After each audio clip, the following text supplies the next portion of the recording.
time for Michelle Diswart.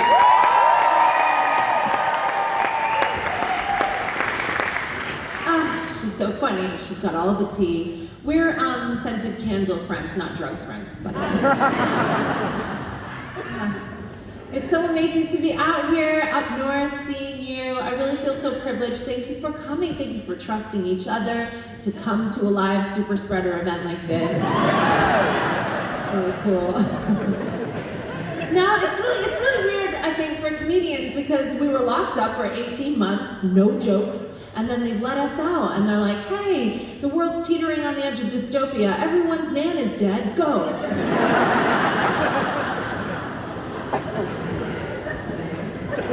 It's difficult to know what to say. I'll be honest, I briefly considered tweeting something racist so I didn't have to come.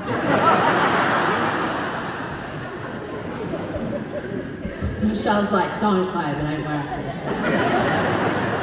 Rattle a few trans cages, lose my house, I could get the year off.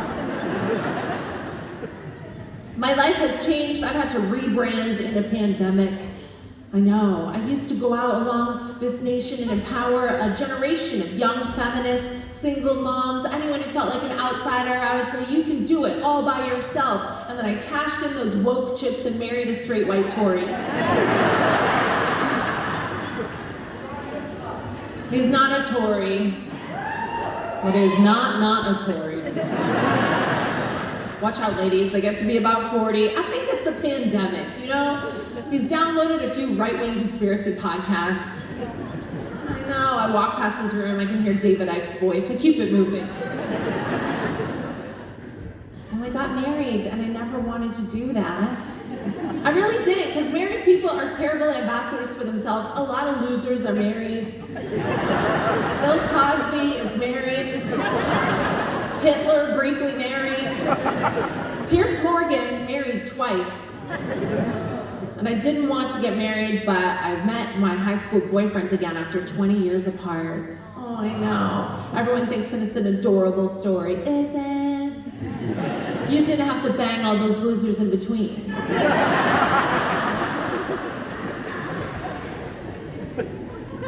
Arguably, neither did I. But I was doing research, Warrington. I was doing research on homeless drummers. Now, I met Bobby. His name is Bobby, my current husband, and he was... He was my first love, and he will always be the second guy I lost my virginity to. We split up when we were teens, and then we bumped into each other again after 20 years, and everyone thinks it's a cute story, and it kind of reminds me of the scene from the 1939 film adaptation of The Wizard of Oz. You know, at the end of the movie, when Glinda goes, "Oh, Dorothy, all you had to do to go home was click your heels together 3 times. Oh no, I couldn't tell you. You had to learn it for yourself."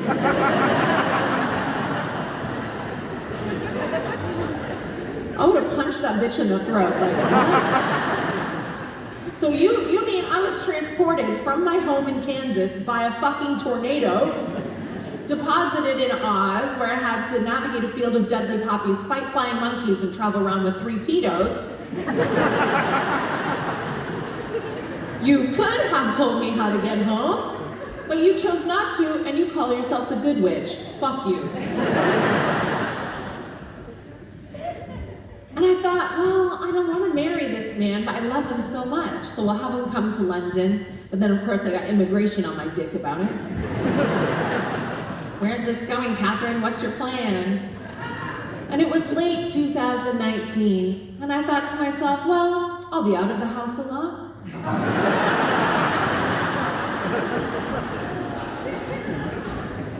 I'm planning a big new tour. Bobby will be flying back and forth to Canada. I will hardly ever see him, and the universe looked down on me and said, "No, prick. We're gonna lock you in a house with this man 24 hours a day, 7 days a week, till he starts to lose it." And then, as soon as I got married, I couldn't see my friends anymore. I couldn't go to work. I had to cover my face. I'd gone full Taliban overnight.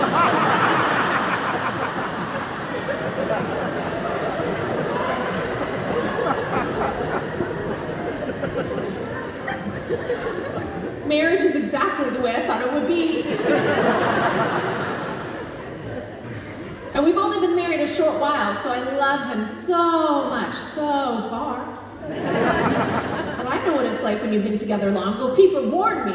I was on the bus in London the other day, and a woman said to me, Catherine, I've been married 30 years. The other night, I saw a funny-looking mole on my husband's back.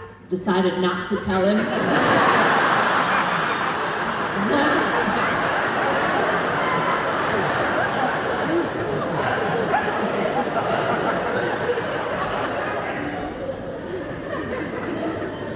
Who says there are no female murderers? They're just too smart to get caught with the weapon. My husband is better looking than I am, and that is controversial. We have very non-traditional gender roles at home. I go to work, he is retired. I love telling people my husband's retired. Oh, my husband is retired. Makes me sound like a young southern ingenue. You know, I have some 90-year-old rich man at home just wasting away in a wheelchair. My husband is retired. Nope, he is my age and a massive financial liability. He just doesn't work. And he's super hot. He's so good looking. Has anyone seen Bobby's Instagram? Yeah. Great, we have the gay community in. Welcome. I feel like that's breaking boundaries because I don't know any other women whose husband is that much hotter. And don't worry, it doesn't hurt my feelings because I'm a trailblazer. And I know he's better looking than me because when I brought Bobby home, everyone who loved me suspected foul play. Oh yeah, my sister hired a private detective. My dad made me get a prenup. I was offended. I was like, hang on a second, he's not that much better looking than me. I dated ugly men before, no one was worried about my investments then. My sister Carrie said, Catherine, put it this way, words can't describe your beauty, but numbers can, 5 out of 10, bitch. Thank you. This woman says, no, 8. Maybe a Warrington 8.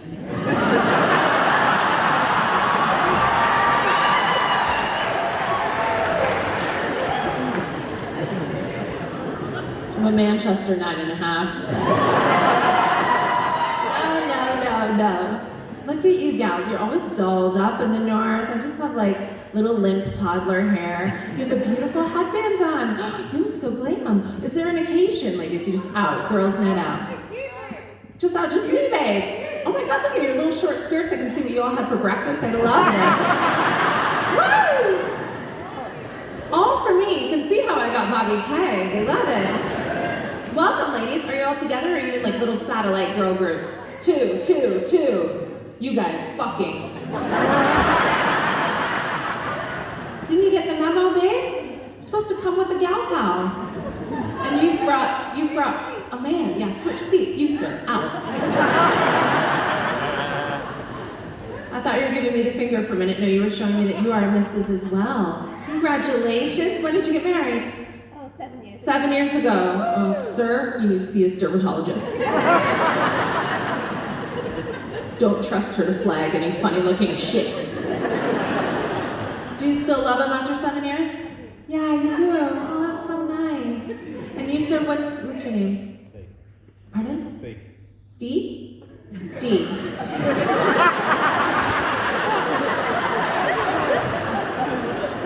Is he trying to say Steve or his name is Steve? Oh. It's so weird that I couldn't hear you say Steve. I was like, Steve? Okay. I'm a libertarian. Steve? Great, love it. Steve, but you know, you're just kicking back tonight. You said, I'll say half the name. My name's Steve. My friends call me Steve for short. All right. And what's your name, madam? Stacy. Stacy and Steve. Welcome then. Oh my God. And all the sexy girls in the front row. And the sexy girls in the back. I love doing this. Makes me feel like Craig David. Yeah. You're a very good-looking couple, Stacy and Steve. You really are. I feel like, Stacy, you're a bit hotter than he is.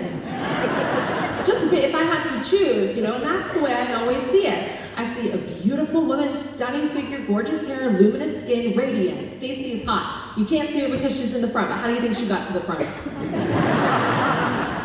And Steve, you're gorgeous too, but does it hurt your feelings that I think your wife is like a little bit hotter? Yeah, no, Steve's like good. Y'all have eyes. Steve knows.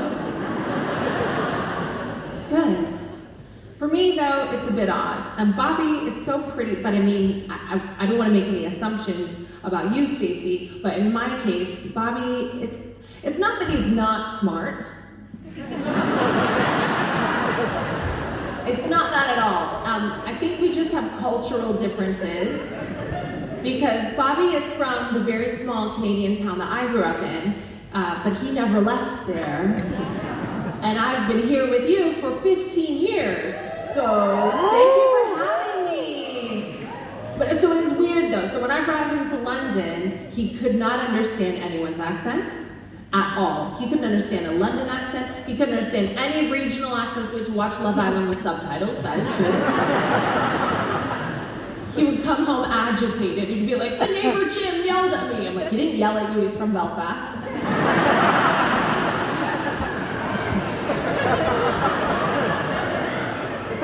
He still asks me all the time, oh, what country is he from? I'm like, Leeds. What country is he from?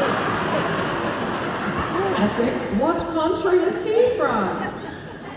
Bobby can't even say his own name. He has a very thick Canadian accent. He tries to make friends around our neighborhood in North London. He's like, hello, nice to meet you. My name is Bobby. Everyone calls him Barbie.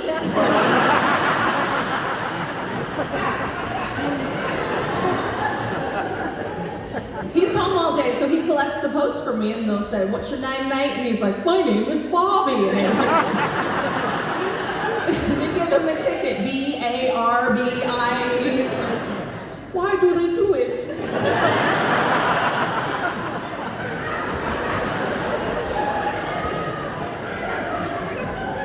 We had a lot of culture clashes too, because as some of you might know, for a long time I lived alone with my wonderful daughter Violet. She's 12 now. Oh, I'll tell her you said hi. I don't recommend living with a 12-year-old. Nope. It's like having Greta Thunberg in the house. I get canceled in my own home minimum 3 times a day.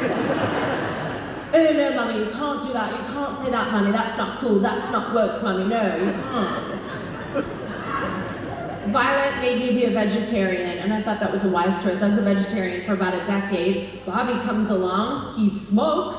When Violet found that out, she thought he was a fucking mercenary soldier. What? He smokes!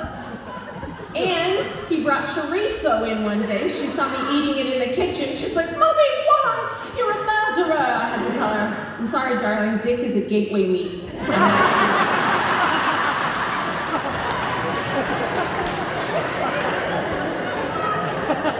It's delicious.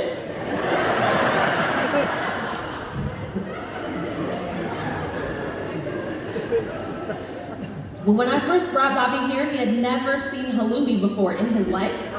He didn't know what basil was. He packed a giant liquid in his carry-on. It was like I was fucking the Little Mermaid. Look at this stuff. Isn't it neat?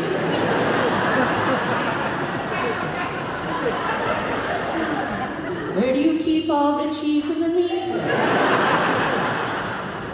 What do you mean there's no milk? What is an aubergine? You didn't know.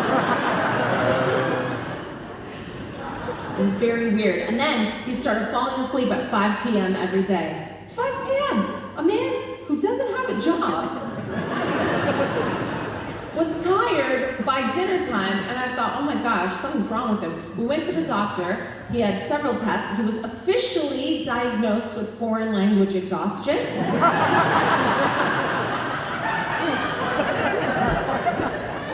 This is a real condition that you or I might suffer from if we, say, traveled to Japan to study, had to think and listen and communicate in a whole new language. Bobby's dying of this here in English.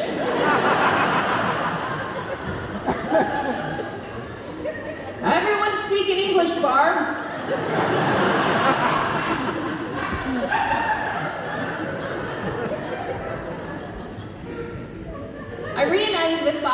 and I flew back to Canada to film the BBC Ancestry show, Who Do You Think You Are? Do you know it? Yeah, it's a good show. So I was absolutely not looking for a partner. I was not looking to hook up. It's about your family tree. No one's packing condoms for that flight. And you don't actually know where you're gonna go when you sign up for that show. All the singers and comedians and actors who do it, we just call it, please don't let me be a Nazi. That's what we call it. Please don't let me be a Nazi. And then we just get on a plane. And all they told me is that I would be starting in Canada. And it was January, so I knew that I would be cold. I was not someone who was ready to bump into her first love. I had grown out my body hair. I wanted to be warm in Arctic Canada, so I grew out my arms for about 6 weeks. My legs, I had like an extra little pair of blonde trousers on. I will warn you, once you've lasered, the puss does not come back strong. It doesn't. I grew it out as long as I could. All I could kind of manage was a little baby newborn panda, you know, like a little fuzzy, like I'm so pink and rare and sleepy, like little 3 wispy hairs. Not a good look.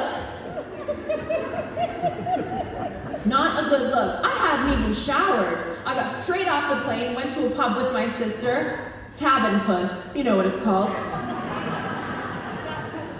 That's cabin puss, yeah. I was just explaining that's what I was talking about. All right.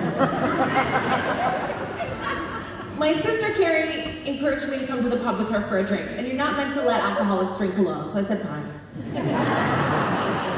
She said, Catherine, we don't know how long you're going to be in town for. Come out, let's have a drink together. And into that pub walked Bobby, my very first love. And I'd had a few drinks with my sister, so I looked at her and I said, watch this, I'm going to bang him for a laugh. For a laugh! It wasn't supposed to be anything serious, and that's why everyone loves Canadian girls. What do you do for a laugh? Karaoke, pub quiz? I'll suck your dick at my mom's house. For a laugh! I have a feeling Warrington girls do that too.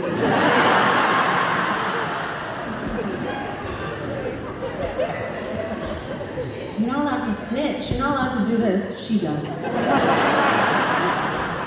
She sucks dicks at my mom's house. Why are you sucking dicks at her mom's house? Hmm? What? Your brother? What? Madam. Yeah, this is all I'm interested in now. This is kind of a chic small town. I'm sure we all know your brother. What's his name? Where does he work? So the two of you, you're best gal pals, correct? Yes. And you have a brother, madam, what's your name? Katie. Is he younger than you or older, Katie? Yeah, how much younger? 2 years, fine. Thank God for that. Thank God for that. I asked her to do the school run, and no.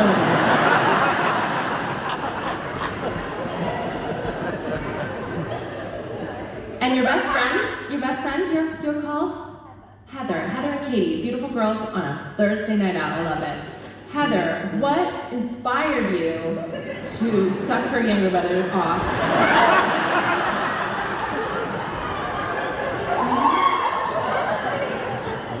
Oh, wow. So...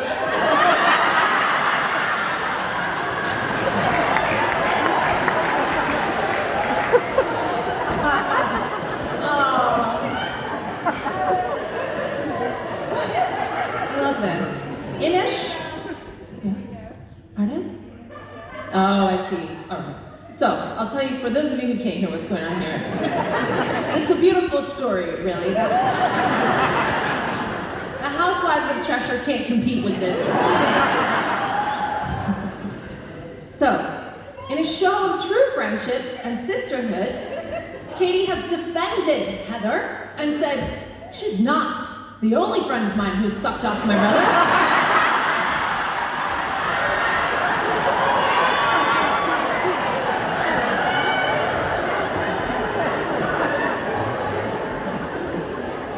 She did it for 2 reasons. Number one, he's a really nice person. Number 2, Pinot Grigio.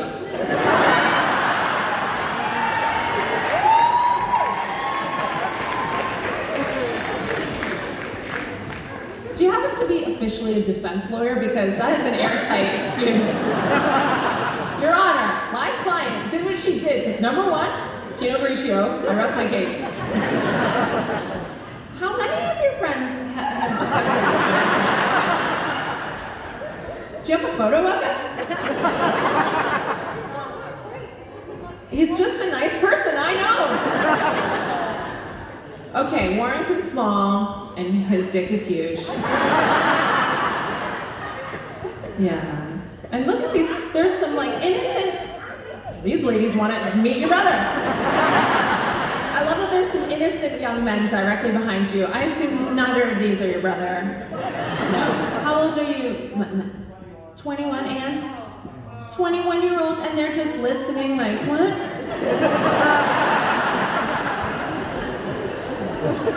Why is our gender getting me too'd all the time when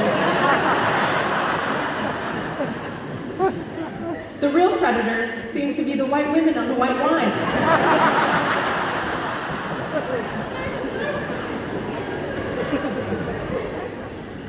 But Katie, you never worry, right, that all your friends aren't just using you as like a pathway to your brother's dick. And you don't mind? You don't get crossed with these women? That's really cool, actually. I think a lot of sisters would be like, all right, tonight, no one nosh off my brother.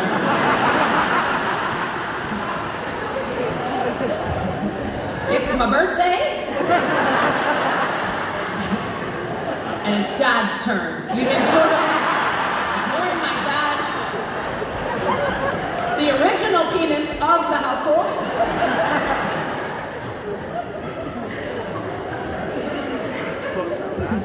Is your dad fit too?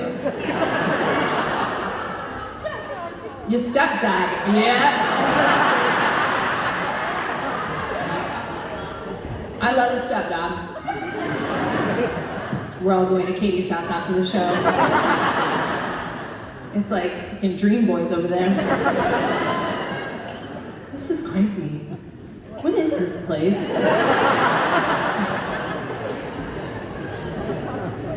I feel badly. It's not right to objectify men. I feel badly doing that, but I have done it for a long time because I think it's funny. I think we don't objectify men as a joke enough. Your poor brother, where is he? He's not a fan of mine, or he's just like a husk of a man somewhere, like laying in the ditch. Oh God, I can't go near Katie or any of her friends. I need to rehydrate. Come out with us, brother. No, please, no. Oh. And he's your only sibling. Thank God for that. Okay. Do you fuck his friends? You used to.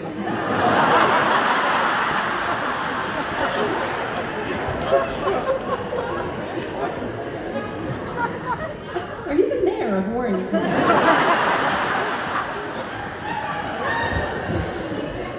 Is Katie your favorite person in this whole city? She's the coolest. I love they're making friends now. I don't know you, but yes. Well, Bobby does have 3 sisters, but they are not my friends. I decided to bring it back to my mom's house, and I really did love him, and it's fine if you just want to like have some fun, and that's all it was meant to be. So you watch out, you watch out. The next dick you suck, it could backfire terribly. That could be your husband if you're not careful. I suppose you don't want to give maximum effort. 5 out of 10, hopefully you never see him again. I gave it 10 out of 10 that night. 10 out of 10, Warrington. I'd been drinking, though crucially, I was still sober enough to consent, and I went back to my house. I had to legally put that in. I went back to my mom's, and I ended up sleeping with Bobby. It's not something that I normally do. And in the morning, I was mortified. I just went, oh, what did I do? I never did this. And my mom, by the way, wasn't home. Violet was here in the UK. My mom was out of the house. She said, use my house while you're in Canada. And then I crept down to the kitchen to make a cup of coffee. Bobby left for work because back when he still had a job. And I sat there just spiraling, thinking, oh, you know that feeling after a night of drinking, like, what did I just do? And then into the kitchen walks, that I'd forgotten, my mom's husband's brother lives with them, and he had been home all night. Yeah, he is a 50-year-old single computer systems analyst. Exactly the kind of guy who would be listening. And I just thought I couldn't get any lower, but there he was, and the way he was looking at me, I knew he heard everything. And I just thought, oh God, I gotta go film Who Do You Think You Are? I gotta spend 7 hours in a library today, listening to a historian tell me about how my great-great-great-great-grandmother died of the measles, like, what the fuck, nowadays. And I couldn't even bear to speak to him, so I just looked at him. I just pierced through him with my eyes, saying, like, you better not tell my mom, Pete. You know, like, you better keep this to yourself, Pete. You better not tell my mom what you heard last night. And then he scurried off to work, and I filmed Who Do You Think You Are, and I flew back to the UK. Bobby and I kept in touch. He was always very straightforward, didn't play any games. We were texting, already planning his trip to London. And I was invited on the Jonathan Ross show. Jonathan's a very good friend of mine, so he said, Catherine, what have you been up to lately? I said, well, last week, I sucked off my high school boyfriend at my mom's house for a laugh. Forgetting that they have Wi-Fi in Canada. When I lived there, they did not know how to stream British programs. But now they do. So the next morning, I got a phone call from my mother. She said, Catherine, did you threaten Pete?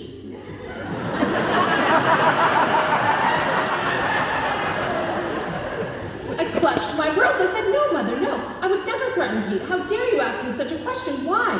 Why are you accusing me of having threatened the gentle soul that is Pete? And she said, well, last night I sat down with my husband and Pete to watch the Jonathan Ross show. And I heard you say that you brought back your high school boyfriend, Bobby. So I turned to Pete and I said, Pete, why didn't you say anything? Pete, did you hear anything that night? Did you see anyone come in? Is she joking, Pete? Did it really happen? Well, why didn't you tell us? Why haven't you mentioned anything all week? Pete! Pete! Said, I tell you, Catherine, Pete just stared straight ahead, sweating.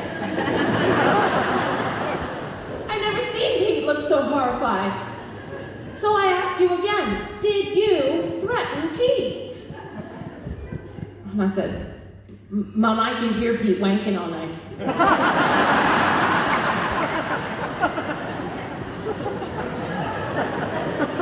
He's a pervert, you gotta get him out of your house. No, of course not. I would never grass up Pete. You know why? Pete never grassed up me. That is my dude right there, Pete. That is my man, Pete. Who knew Pete was so cool? Stitches get stitches. Pete knows that. And you know what? We need more Pete in our society today. And this is my message. My message of friendship, togetherness, unity. We need to be more Pete. You've got the government telling you to snitch on your neighbors, to tell if someone has an extra person in their garden. Oh, I saw Linda's mom went over to the house. See it, say it, sort it. How about see it? Shut the fuck up. What happened to that? Woo!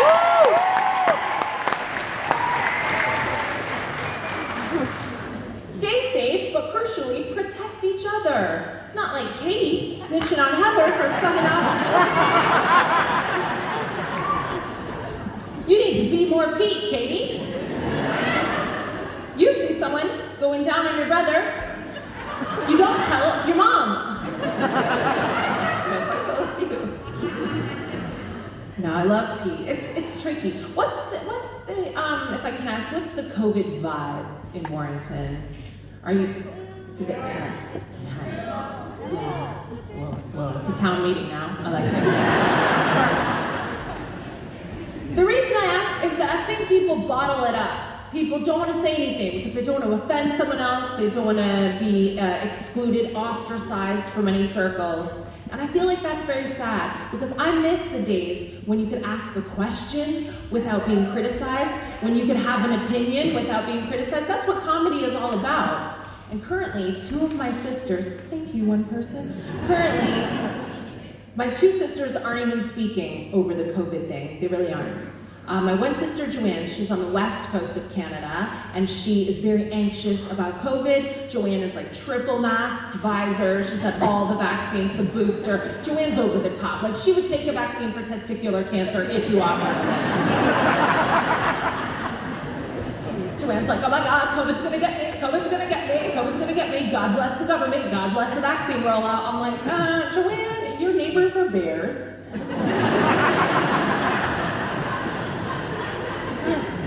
If anything gets you, it will be rabies.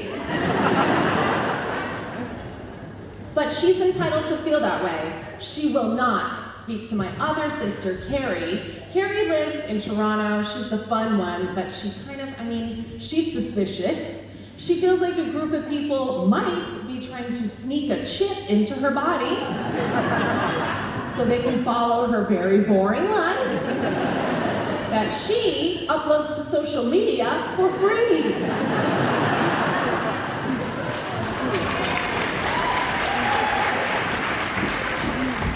You're allowed to pee, it's fine. And the thing is, I respect Carrie's right to feel that way. Like, whatever happened to being allowed to make a mistake or to be dumb or to be a conspiracy theorist? I think it's fun. The problem is, she has breast implants, and I have breast implants. So I can literally confirm there is a serial number written on everyone's breast implants all the time.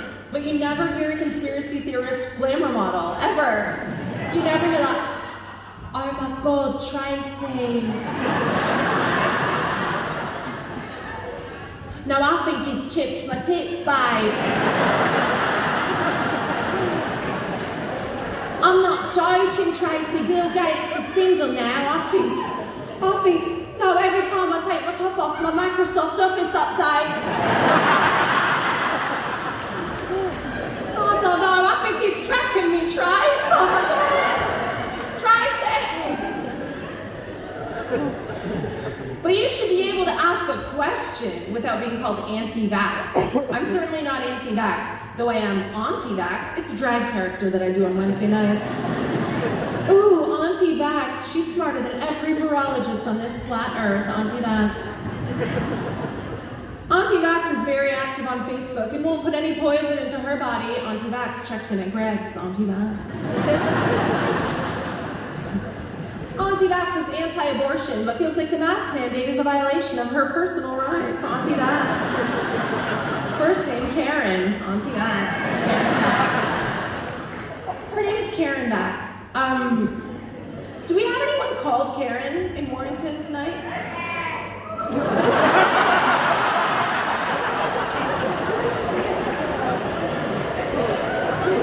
She's pissed about it.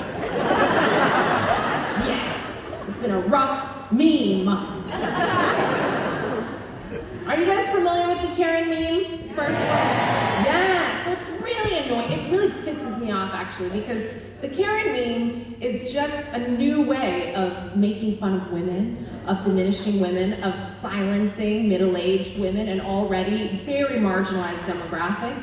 And this is the thing, jokes about women, we're not allowed to tell them anymore, and that's good. But I would love to get back to a place where we could tell them again, because I think a lot of jokes about women are fun, but we abused the power, and now we can only joke about straight white men.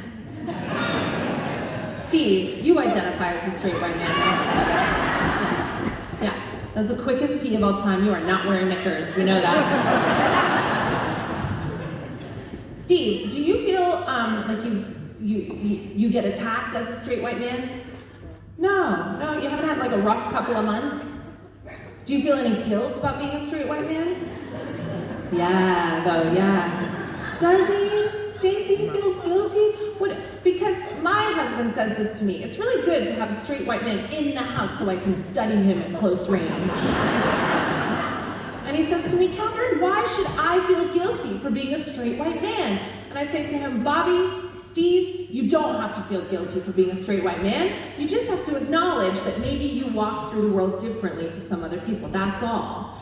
And it's just that I hate when I hear that I attack the straight white man, because I've told jokes about everyone in my career. Jokes about women, jokes about the gay community, ethnic minorities, trans people, like in their favorite, disabled people, what do they call themselves now? Celebrities? Yeah, everyone. But in an inclusive way where I hope everyone's having fun. But what happened was, when I tell jokes about the straight white men, I get more online threats than that American woman who made tea in the microwave. Remember that?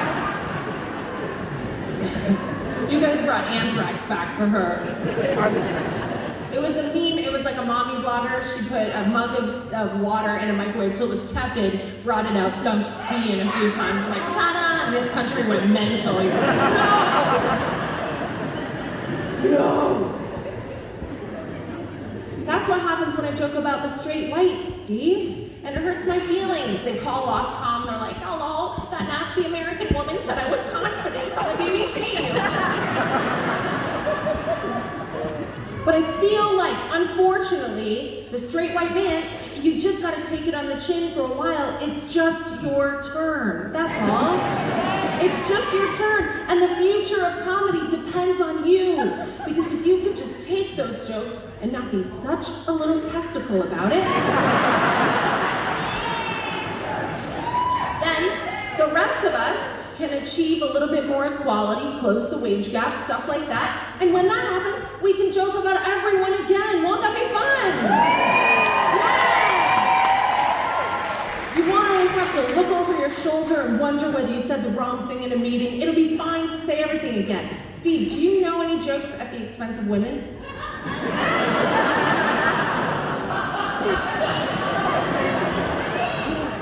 You do?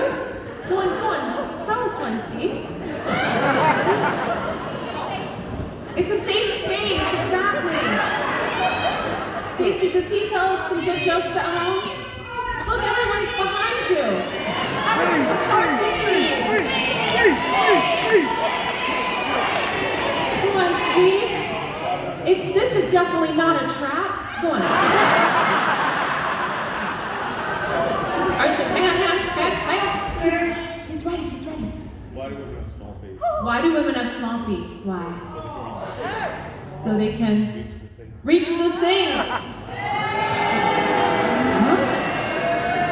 Why do women have small feet? Oh, I see. So they can reach the sink, as in like get close to the countertop to reach the sink. Well, no one's feet are preventing them from getting. I don't get it. Who's got feet too long to reach the sink? All right, Steve. No, Steve. We can't be telling those jokes. We gotta switch it up. How about life is like a dick. Women make it hard for no reason. Am I right, Steve? Yeah. It's not Steve's fault. We haven't been telling these jokes in years. What about a man hits a woman with his car? Whose fault is it, Steve? Go on, Steve. Stacy, you can help him out a little. A man, he's driving, a man hits a woman with his car. Whose fault is it? Steve's fault. It's the man's. Yes, Steve, yes. What was he doing driving around the kitchen? Wait, oh, yes, Steve. It's a good one. Yes, Steve. Doesn't feel good to get back into it, Steve. But the trouble is, we told too many of those jokes, and the women said, nuh-uh, you were telling a disproportionate amount of jokes at our expense, you can stop that now. And everyone got sad. They said, oh, well, we really loved telling the jokes about women. And the women said, too bad, no more. And the committee went away, and they had a little chat, and they came out with a new plan. And they said, what about if we just tell jokes about blonde women? And the women said, well, what do you have in mind? I said, well, how about something like, blonde women are like tiles. Once you lay them, you can walk all over them, eh, Steve? Well, yeah. What do you call a smart blonde, Steve? A golden retriever. That's right. Yeah. Stacy's definitely blonde. Yes, Steve, no. No. Blonde jokes are just jokes about women again, but you put the word blonde in front of it. The women sussed this out right away. And they said, no more blonde jokes. And so the committee got sad and they got quiet. And then during the pandemic, that's when they came out with their best trick ever. That's when they came up with it. They said, what about if we just tell jokes, this is very niche, about middle-aged blonde women who have Claire Balding's haircut and complain to the manager. And the Karen meme was born. Guys, don't fall for it. It's just jokes about women again. Women didn't work, blonde women didn't work, so now it's Karen, it's just jokes about women again. So they would film like an unsavory woman kicking off in a Walmart, refusing to wear a mask. That would go viral, that's Karen. They would film an evil, middle-aged white woman, calling the police on a black child's lemonade stand. That's Karen. And somehow, we let that super spread in our society, where the variant now is, I tell my daughter to clean her room and I'm a Karen. God, Mommy, you're such a Karen. Why? Are you really wearing those jeans? God, why are you such a Karen? Who's Karen? Where's the Karen that shouted out in Warrington earlier? Where are you?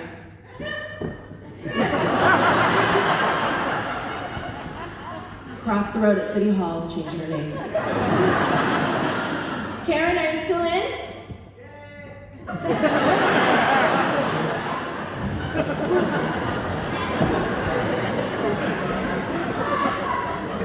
See one of yours, Steve. Something's up. I won't force you, Karen. I won't.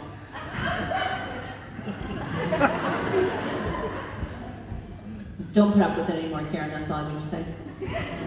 So, we took Bobby back to London after that fateful night in Canada. And it was odd because Violet was asking, what's he doing here? How have you met someone on an ancestry show? I was like, it's not like that. What's this man doing? Is he your boyfriend? No, he's not my boyfriend, he's my ex-boyfriend. What? Who's in charge? What's going on? And I said, don't worry about it, we'll figure it out. For now, Bobby is just under review. That's what we called him. I didn't know how to quite explain it. He was like something we'd never had before. I'd never lived with a man before. I just said, Bobby is under review. Either this is gonna work out and he'll be in our lives forever, or we'll send him back to Canada. Let's see. And I had a few things set up in my life. So those of you, I hope no one feels abandoned because I used to be single forever. I meant that when I said those words. You can be single forever. You can be happy and single forever. I meant that. I had things in place in my life to be single. I bought a house in the country because as Violet grows older, I want the kids at mine. I also purchased a German Shepherd police dog puppy because a lot of women can defend themselves and you're really tough, but I am very lazy and I'm usually drunk in the day. So if I was gonna live in that country house, I needed a German Shepherd in the house. And I'm on tour a lot, I work at night. I leave Violet with a babysitter who is a 20-year-old Instagram model. German Shepherd. And the third thing that I organized was frozen sperm. Oh, yeah, because if an intruder's not put off by the dog, jizz in your eyes should do it. Yeah. Oh yeah, think you're gonna rob me? Bam! You didn't see that dick sickle coming. Gotcha. You can even shape it into a spear. No. It's because I thought I might want to grow my family. And if you want to do that, you can't be waiting around for someone whose fertility does not fall off a cliff the same time as yours does. The doctors love to use that word. They go, you're 35, your fertility is falling off a cliff. Which is a violent metaphor. Why can't my fertility just pass out in a sun lounger? No, Catherine, hurry! Your fertility is falling off a cliff like a coyote with dynamite in its teeth. They want you to be really scared, ladies. Just hurry, find a dick, any dick, and sit on it. Go! Now! It's ridiculous. You should not be in a rush. I know friends having babies well into their 40s. Do not let them trick you. They just haven't done any studies on us in about 100 years, right? You seem like, yeah. Thanks, girls. It's true. You seem like very strapping Warrington gents. Are you guys single? Not from Warrington, though. You're not from Warrington? No. You've been shipped in. Because you heard about Katie. There she is. She's just brought one friend tonight, I'm afraid. Are you meeting up with the rest of the girls? What are they called? The Hoover crew? Are you meeting up? They're fun girls. I'll be going out with the girls later, actually. I gotta meet that brother. Where have you come from this evening? Preston. Preston, welcome! Oh my gosh, it's a very international evening. Are you single? Yeah. Would you ever consider donating sperm? Yeah. I mean, in a medical setting. Yeah. It's a noble thing to do. If I was a guy and I could do it, I would definitely do it. It's less invasive than donating your eggs. It's a noble thing to do, gentlemen. I hope you consider it. You're helping a family, you're doing a wonderful thing. But I will warn you, the way that they sell it to the customer is very fucking weird. I knew I wanted to have sperm in the freezer, just in case. And so I went to the clinic and I looked at a catalog. In that catalog, they show a list of donors and their photos next to descriptions, only the photo is not of the gentleman as he is today, it is a baby picture. So right away I'm like, what am I buying? And then the description will be like, oh, Roman is a successful barrister. I'm like, who gave this baby a job? He's like, and then they do a little description what they feel his personality is. So they'll say, oh, you know, Steve always comes in with a friendly smile. And you're like, of course he does. He's about to jerk off for cash. It's mostly 21-year-old boys about to be handed money and pornography. Of course they're smiling. It's very weird. But I chose one donor because he was the simplest one. He just said, I love my mom, I love my brother, I love my skateboard. I thought, that's my donor. Because nobody wants a clever baby up all night planning shit.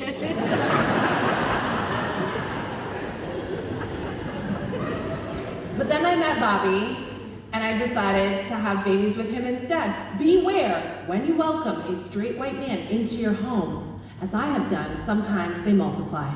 I was shocked when my baby turned out to also be a straight white man. Now Violet has already canceled me for this, don't worry, she says, Mommy, you don't know that. You don't know that he's straight, it's too soon to tell.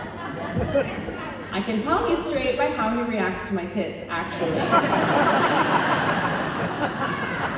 By throwing up and falling asleep. He hates those tits. He hates them. He's called Fred. By the way, my baby, he's 5 months old. Thank you. For anyone who's thinking about growing their family, I don't want to bring down the mood, but it was not an easy journey. It was not a linear journey, but finally we got there. He's called Fred because I feel like it's a very versatile name, you know? Ooh, Frederick is an electrical engineer, but Big Fred gets his cock out in Malaga. Yeah, he can be any kind of man. But he really does hate breasts, and I feel we do his inner monologue like Stewie from Family Guy because he's British. And he's got a lot of problems with me, so he demands that he is fed exclusively breast milk, but he won't actually breastfeed. He wants me to express it into a bottle and then leave. So I imagine he's just like, oh no, mother, no, get those rancid tits away from me, please. You will decant that milk into a bottle and give me that as far less plastic. No. Whatever, baby. So when we brought Bobby to London, I put some of those things on hold. I put the dog on hold, I put the sperm on hold, and we moved Bobby in. He'll leave less hair on the furniture. 1 week in, we were burgled, immediately burgled. So Violet wasn't home that night, but we were in the house, Bobby and myself, and the burglar came in through an upstairs window, but I didn't know that. So I was in the kitchen with Bobby, he was making a bolognese, and he had some intuition that told him to go upstairs. He just went, oh, I'm gonna change my shirt, and he went up the stairs. And I sat in the kitchen just drinking my wine. And then I heard thumping, banging, crashing, like boom, boom, boom, boom, boom, boom, boom, boom, boom. And I thought, oh, he's just probably chasing the cat around trying to knock a hamster out of her mouth. Standard in my house.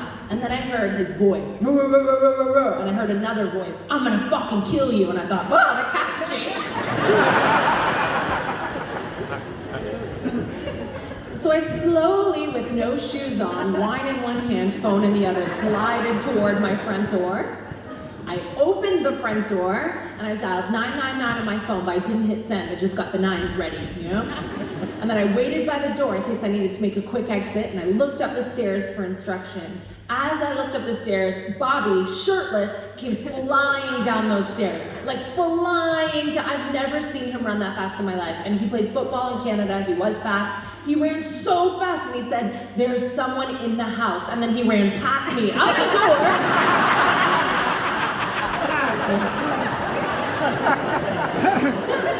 Yeah, leaving me with the someone. And he did not look back. I mean, Bobby was gone, just out the door. So I thought, whoa, and I ran out the door. I thought, what kind of killer is up there? And I just ran as fast as I could, trying not to spill my wine. I got to the end of the drive and Bobby had gone right, so strategically I zagged to the left. I thought, can't kill us both. You'd already pissed Bobby off upstairs. I thought, I'll get a head start, I'll go this way. Bobby's fast, I'm clever. I hid in a bush and I hit send on 999. 999 answered and they immediately put me on hold. I didn't even know they could do this. So I'm sat in the bush crying, glancing to see if the murderer's coming out to catch me. And they finally come back and they go, hi, 999, what's your emergency? After a minute and 42 seconds. So I launched into the most left-wing rant of my career. I was like, hi, I think it's really inappropriate to put someone on hold because you're 999, and I know that you are criminally underfunded and overworked, and I think that's very sad. And I wish that more of my tax money, hang on.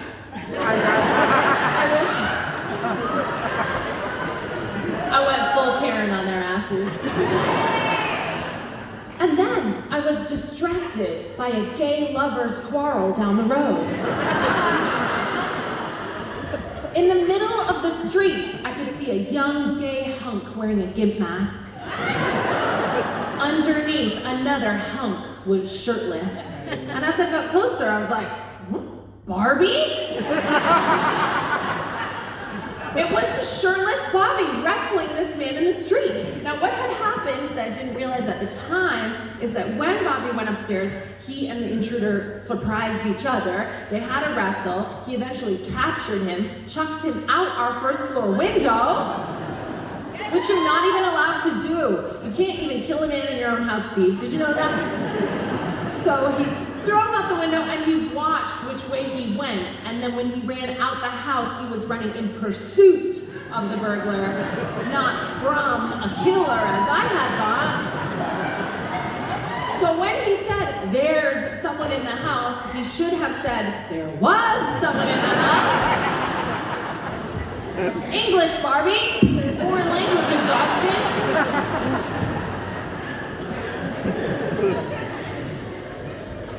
But I don't know what I would have done if it had been me going upstairs, being greeted by a man in a gimp mask pre-pandemic. I don't know.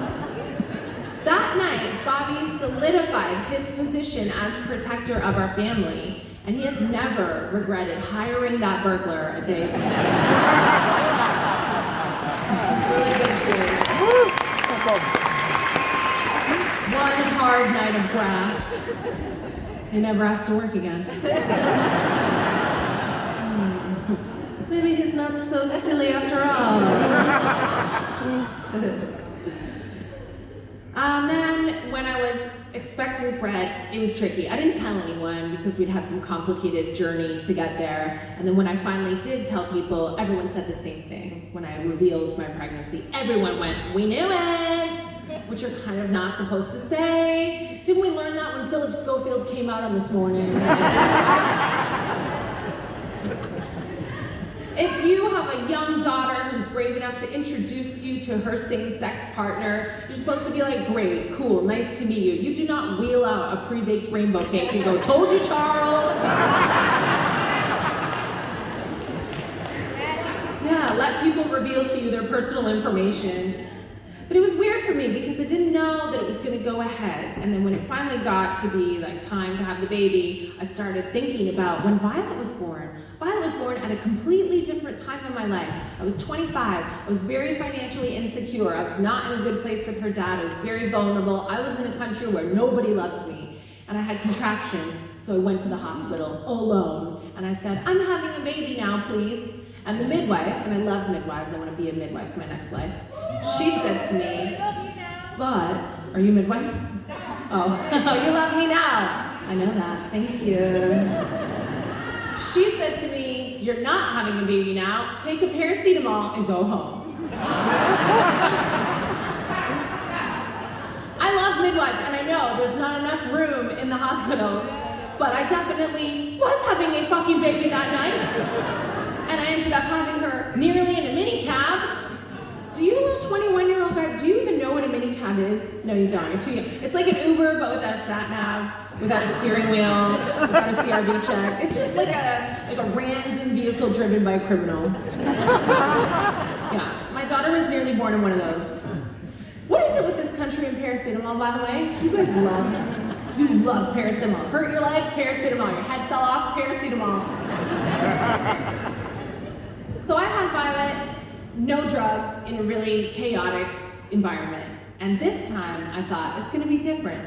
Like you said, I have friends now, people care about me now, I'm established in my career. I thought, there's no need to have a baby like that. In a minicab, this time, I'm gonna have a lovely experience. I'm gonna have a midwife come to my home to deliver my baby. So I announced those plans to the doctor, and the doctor said, no. He said, you, Catherine, are a geriatric pregnancy. Said that to my face. Well, not this face, last year's face. He said, so you do not qualify for a home birth. It's too high risk. You have to have a baby in a hospital. And I was so offended, I went, watch this. I'll book in at the finest hospital there is. I'll go to the hospital where Diana had her babies. I'll go to the hospital where Kate Middleton had her babies. I'll go to the hospital where Meghan Markle could have had her babies, but she's controversial, so she didn't. Yeah. I went there and I spoke to the consultant who delivered the royal babies. And he said, Catherine, you're old as shit, bitch. I'm paraphrasing, he was a lovely man. But he said, we shouldn't take any chances. Let's not wait for you to go into labor this time. Let's schedule you in for an induction. That means we know what day the baby will be born. You will arrive in a fancy car in the morning. We will give you drugs to start your labor. I will look after everything on Monday, June 14th. And I felt a sense of relief. And I said, thank you. And I paid him 1 billion British pounds.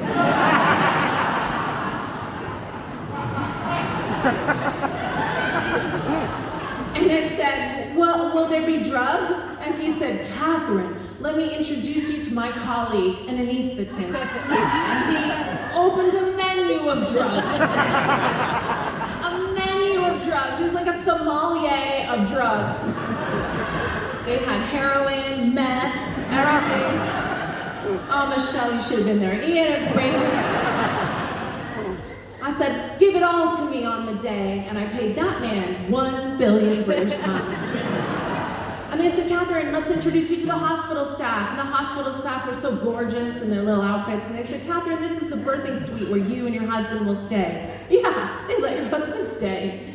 And they said, we, on the day, will give you afternoon tea. We will open a bottle of champagne. I'm not joking, and bring you champagne.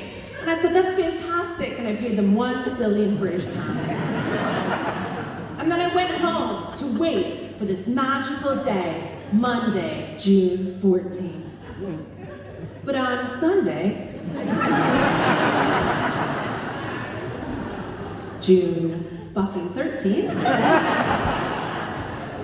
I was minding my Canadian business when I felt a terrible pain in my abdomen. And I thought, food poisoning today, the day before my baby is to be born. In a deep state of denial, I took a paracetamol and went to my room. I locked the door, and I don't remember a lot after that, but the family tells me that there was a lot of mooing, a lot of crying, a lot of yelling, why, no. And then Bobby came up to my door, and he came out of the garden, took his little headphones off, and he went, "Hark. Sounds like my wife is in trouble now."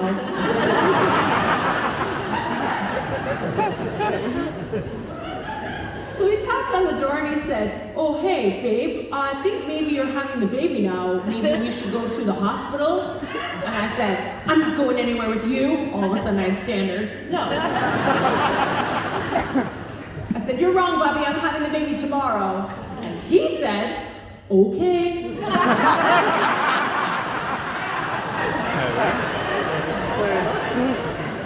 He's a good husband, isn't he, Stacey? He knows just what to say. "Okay. If you need me, I'll be digging a hole in the garden."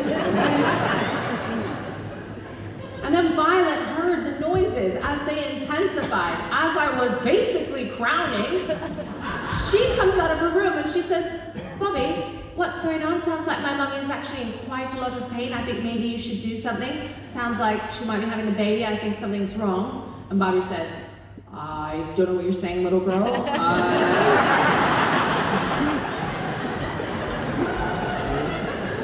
You seem like a nice enough kid, but no." Bobby can understand her accent, and he said to her, "No, Violet, your mom says she's having the baby tomorrow."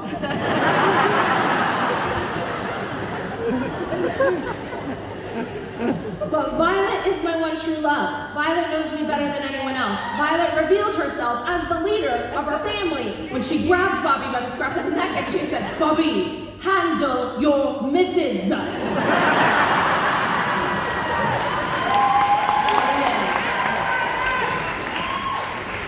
Bobby took the hinges off that door, and he came in and he said, "Babe, come now, there's an ambulance. The fancy hospital have sent an ambulance." And I said, "Oh, I will get in the fancy ambulance."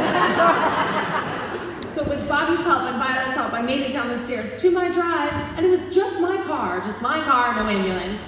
But by then it was too late, so they hoisted me in horizontally, and Bobby drove at like top speeds in Sunday London traffic to the hospital. It's miles away, I never should have booked in. And we got there, and I got out of the car, and the baby was born. Fred was born 9 minutes after I arrived. The consultant wasn't there. The anesthetist wasn't there. I had that baby nearly in a fucking car with no drugs again. Crucially, no refund. I know, they weren't even there, and I didn't get a refund, and I didn't even get the afternoon tea. I know, I was like, "Can I at least have the champagne?" And the nurse was like, "No, it's Sunday. Nobody has a baby on a Sunday." The kitchen's closed, I'm afraid. I lay there thinking, fuck, no wonder Kate Middleton's so skinny. Probably had her babies on a Sunday. Oh, just like that, I'm Craig David again. To the foraging on Monday.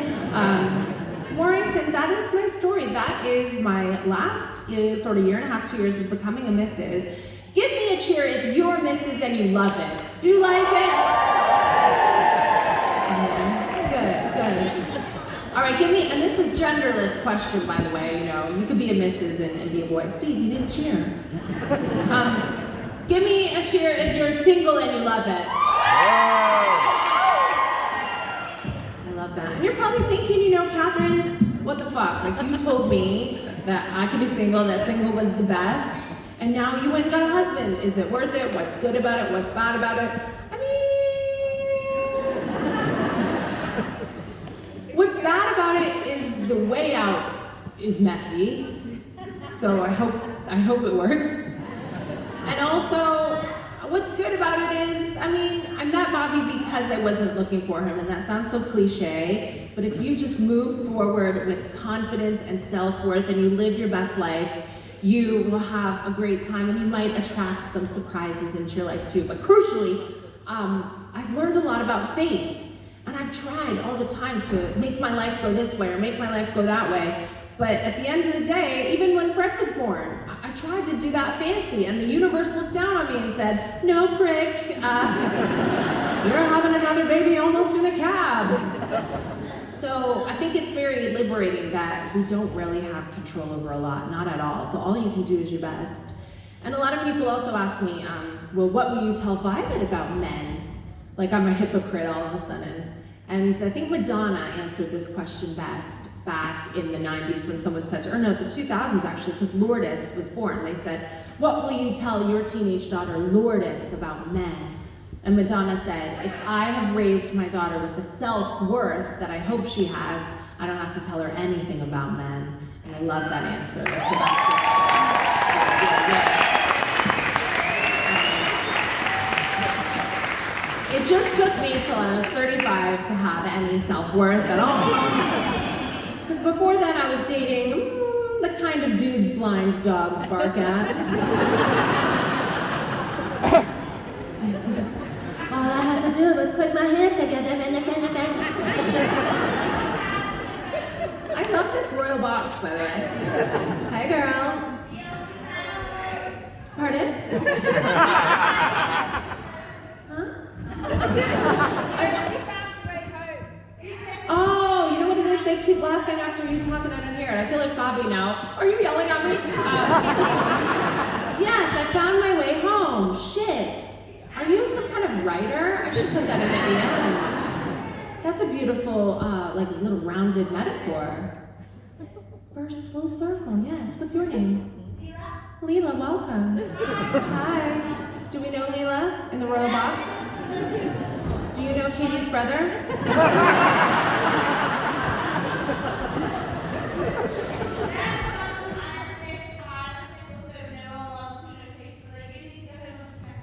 Yeah.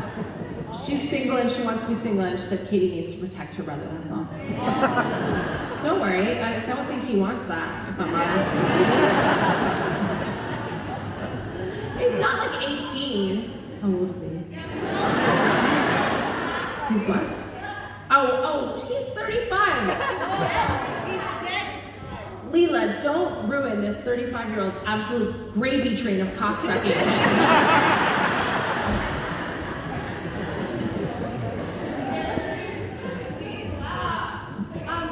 Any questions before I go?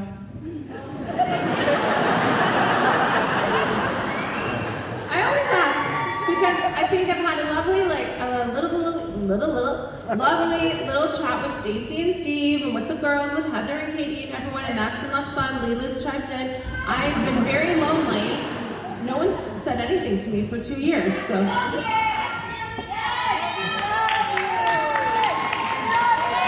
you.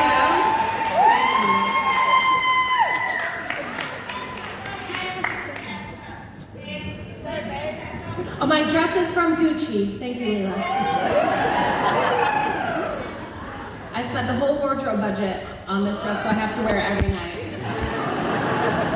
But I have long COVID, so I can't tell if it smells.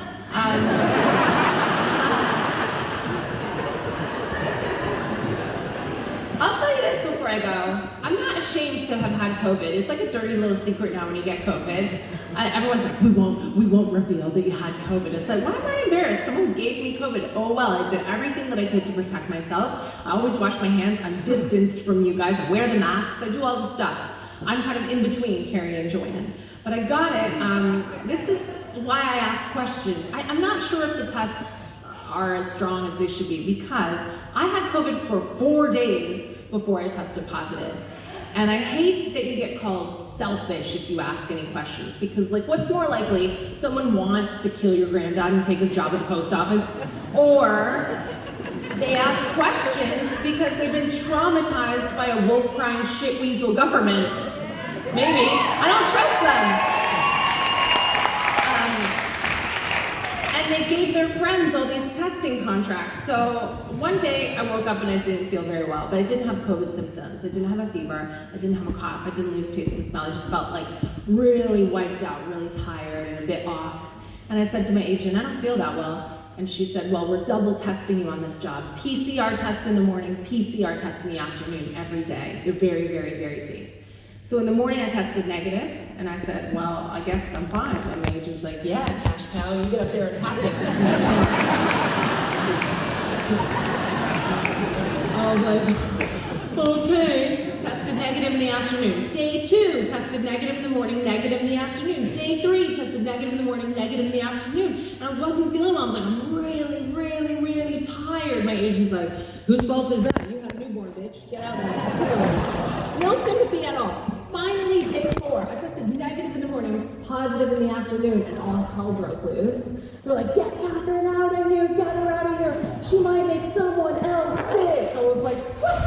I've been sick all week. But no one cares about me. It's like, you know how many gigs I've performed in my career with an infectious disease? If you count HPV, all of that. I just hope that you're all looking after each other, that you're all staying safe and staying mentally well through this time. And I think it's okay to ask questions. I think it's okay to tell jokes, you know, like, how can you trust Matt Hancock to manage the NHS budget when he can't even grab ass convincingly? Did you see that shit? They made us watch that CCTV video 100 times. I'm on the NHS app just logging my symptoms. Nauseous, nauseous, nauseous.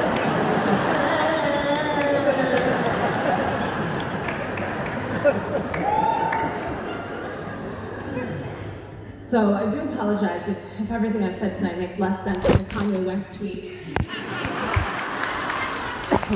Having a newborn kind of carries the same symptoms as long COVID, so I'm not really sure. I've loved spending this time with you, Warrington. Thank you so much for being here. Thank you so much once again to Michelle DeSwart and to all the staff at your beautiful theater. We've had such a blast.